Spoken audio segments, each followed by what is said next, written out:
Hello students, आज की इस वीडियो में हम स्टार्ट करने वाले हैं एमएस वर्ड का होम रोका पार्ट 2, जिसके अंदर कल हम लोगों ने कई सारी चीज़ें देखी थी। आज बाकी की चीज़ें हम कवर करने वाले हैं, तो चलिए वीडियो को स्टार्ट करते हैं। तो कल हम लोगों ने देखा था कि साइज़ वगैरह कैसे बढ़ता है, वर्ड आर्ट देख लिया था, इतनी चीज़ें हम लोगों ने कल कवर की थी। आज हम स्टार्ट करने वाले हैं आगे की चीज़ें।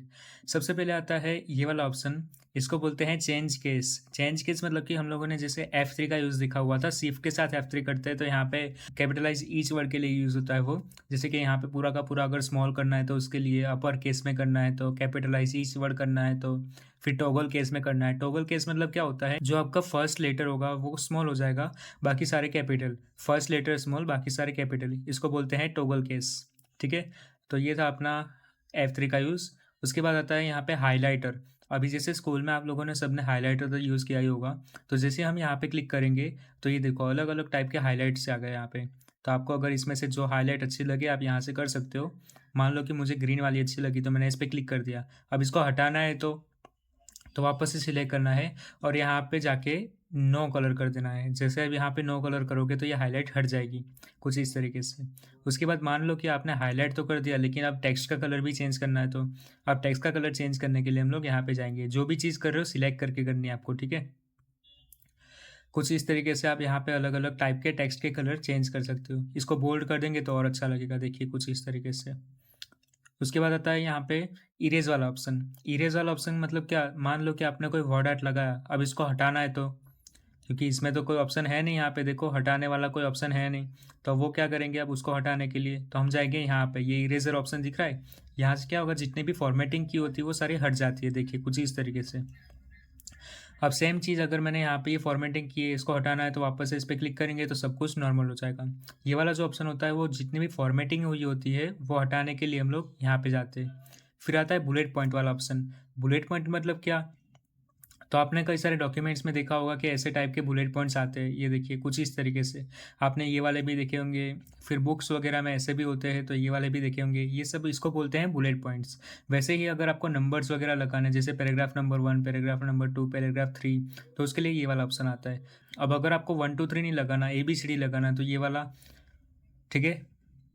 यहाँ पे अलग अलग ऑप्शन है, आपको इसमें से जो भी ट्राई करना है आप यहाँ से ट्राई कर सकते हैं। फिर इसको हटाने के लिए वापस से उस पर क्लिक कर देंगे तो हट जाएगा। फिर आता है अलाइनमेंट्स का ऑप्शन। अब ये अलाइनमेंट्स का ऑप्शन क्या होता है, जैसे यहाँ पे आप गैलरीज देख रहे हो, ये पेज के लेफ्ट साइड है। अब जैसे हम यहाँ पे क्लिक करेंगे तो ये सेंटर में आ गई, यहाँ पे क्लिक करेंगे तो ये राइट साइड में, ऐसे यहाँ पे अलग अलग साइड पे जाती है। ये होता है लेफ्ट के लिए, ये होता है सेंटर के लिए, और ये होता है राइट साइड के लिए, कुछ इस तरीके से। ठीक है। उसके बाद आता है जस्टिफाई वाला ऑप्शन। जस्टिफाई मतलब कि ये जो लास्ट वाला ऑप्शन आपको दिख रहा है, इसका यूज़ क्या होता है कि यहाँ पे अलग अलग टेक्स्ट लिखे हुए हैं, देखिए कुछ यहाँ पे।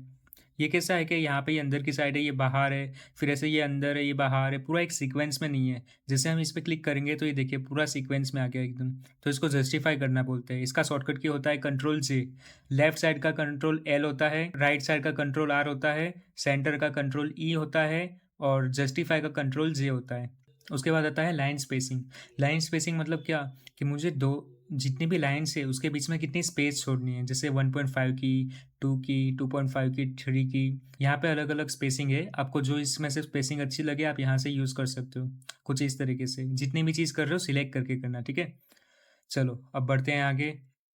ये वाला जो ऑप्शन है करंट लिस्ट वाला, ये क्या करेगा, ये दोनों का मिक्सचर होता है, जैसे बुलेट पॉइंट और नंबर पॉइंट का मिक्सचर होता है ये।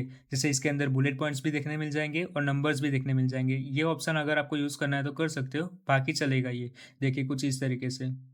जैसे इस पे क्लिक करोगे तो ये सिलेक्ट हो जाएगा, उससे अच्छा यहाँ पे क्यों जाए, अगर हमें यहाँ से सिलेक्ट करना है तो डायरेक्ट यहाँ से आप सिलेक्ट कर सकते हो। इसको नन करोगे तो सारा हट जाएगा। चलो आई होप आपको ये भी समझ में आ गया होगा। उसके बाद आता है इंडेंट वाला ऑप्शन। इंडेंट वाला ऑप्शन मतलब क्या, कि अगर हमें जो लिखा हुआ है उसको मूव करना है। इंडेंट मतलब वन टाइप ऑफ मूव करना। ये ऑप्शन होता है राइट साइड मूव करने के लिए, ये होता है लेफ्ट साइड मूव करने के लिए। जितना भी लिखा हुआ है उसको अगर आपको मूव करना है तो आप ये वाला ऑप्शन यूज़ कर सकते हो, ठीक है। फिर आता है टेक्स्ट को अगर हमें बैकग्राउंड देना है तो टेक्स्ट बैकग्राउंड के लिए ये वाला ऑप्शन आता है। देखिए कुछ इस तरीके से आप यहाँ पे टेक्स्ट के पीछे वो जो हाईलाइट होता है, अभी आपको ऐसा लगेगा कि हाईलाइट जैसा ही है, नहीं। हाईलाइट जो होता है वो टेक्स्ट के ऊपर होता है, और ये जो बैकग्राउंड है वो टेक्स्ट के पीछे की साइड हो रहा है, ठीक है।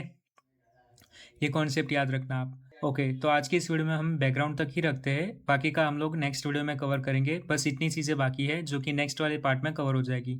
ठीक है, आज की इस वीडियो में इतना ही, मिलते हैं नेक्स्ट वीडियो में, तब तक के लिए बाय बाय।